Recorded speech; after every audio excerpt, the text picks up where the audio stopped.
The backbone of the country are those willing to defend it, Patriots. This was going to be a quick show on a career minor leaguer until it turned into a Veterans Day show.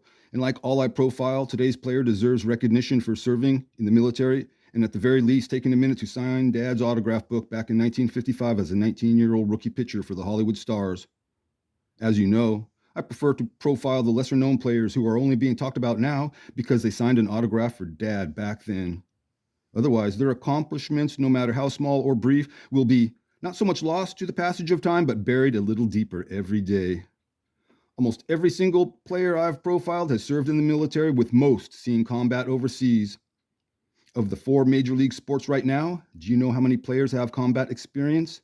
None. After 9/11, all but a few chose money over enlisting to serve their country. I can understand going for generational wealth over maybe being killed in Afghanistan.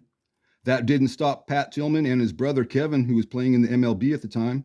Pat walked away from the NFL and left behind the wife he loved to go fight for his country after those 4 planes went down on 9/11. The Tillman brothers are a rare breed, but if you go back a few generations, what they did would not have been rare or the exception, because everybody fought for their country. And if they couldn't fight, people found a way to help any way they could. The backbone of the country are those willing to defend it. Patriots. Pat Tillman was killed in action over 20 years ago by friendlies, an accident the government tried to cover up. Okay, that's another excuse not to join the military, but it was just bad timing. Seems Ranger Pat Tillman is glossed over every year by a league that made $23 billion last year, with NFL commissioner making $64 million last year all by himself. That is absurd. Also absurd is some of the guaranteed money in players' contracts. I tip my hat to NFL player Andrew Villanueva, West Point grad and Army Ranger, who was a war hero for saving fellow soldiers' lives while fighting in Afghanistan. And how was he treated by his teammates in the NFL during the peer pressure take a knee or you're a racist period? Andrew stood on the field by himself while the national anthem was being played. The rest of the spineless Bengals organization stayed in the tunnel.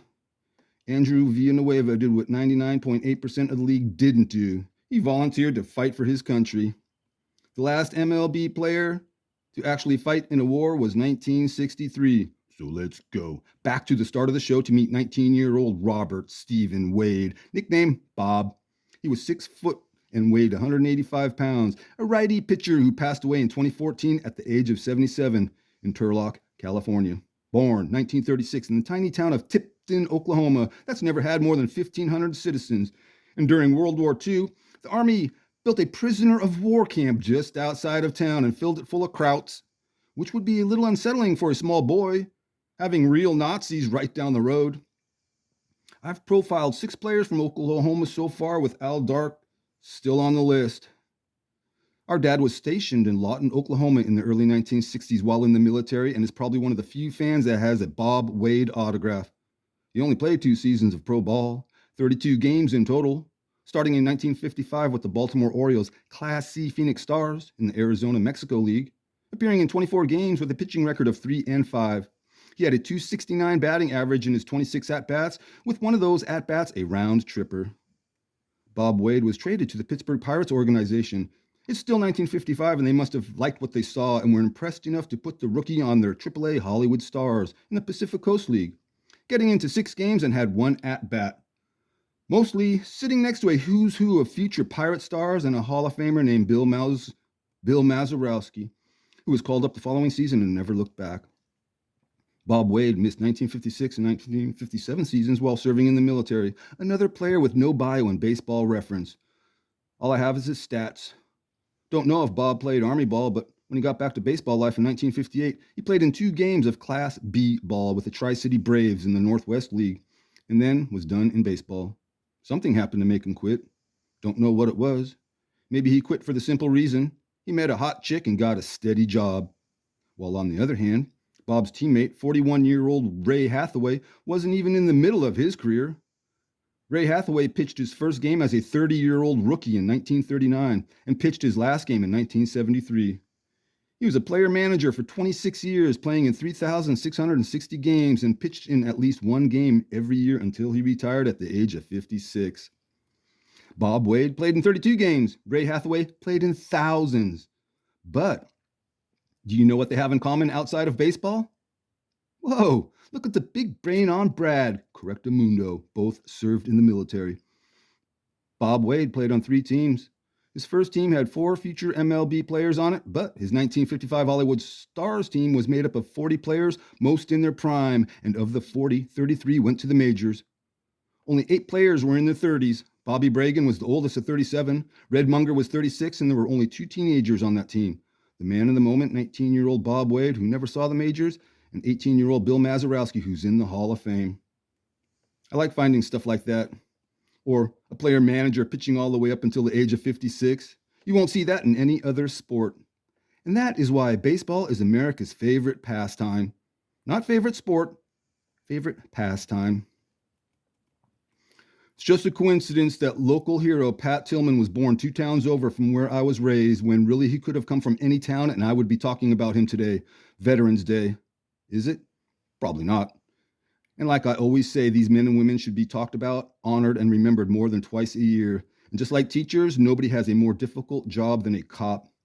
Maybe one day we will get our priorities straight and pay those who deserve more pay for the difficult job they do. Teachers and cops, not athletes and entertainers. That was my original ending. Instead, I will leave you with this. How does the NFL honor Pat Tillman for his sacrifice and dedication? They don't really. In 2004, just after his death, the best they could muster up was a small sticker players put on their helmet for 1 game with his jersey number on it. Only the Cardinals were allowed to wear it all year. Broncos quarterback Jake Plummer wanted to keep wearing the sticker on his helmet. The NFL said no. Reason given, it didn't conform with the uniform. Yet now, to be inclusive, the NFL allows a Detroit Lions player to run around with a neon green mouthguard sticking out the top of his helmet.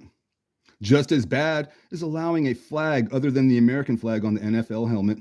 Why is that necessary? I'm patriotic, but even having the American flag seems a bit redundant. We already know it's an American sport played in America. It's not like we're forcing teams to play way over in England or in a polluted third world country like Mexico or even worse, Brazil. A league more concerned about making more money, spreading rainbows, and taking knees than they are about honoring an American hero. A league that was 6 years late to the party in regards to doing something for Pat Tillman. And what did they finally end up doing?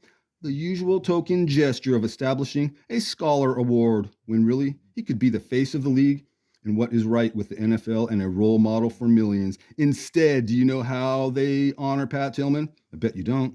I didn't. Maybe a halftime celebration at 1 game to honor his life and legacy? Or how about a series of thoughtful NFL commercials talking about sacrifice and commitment? Or maybe 1 game, the team wearing a camo jersey?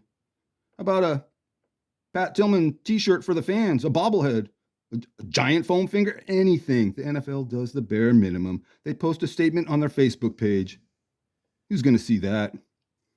The NFL is an embarrassment and should be ashamed, just like I feel embarrassed and a little ashamed for sometimes watching it. I will end today's show by remembering all those who lost their lives in that Pennsylvania field on 9/11, who were on the right plane but on the wrong day. It was just bad timing. They took it upon themselves to do whatever they could to stop a terrorist plan, no doubt saving others' lives. Whose lives? We will never know. Maybe it was yours or somebody you know. The backbone of the country are those willing to defend it. Patriots.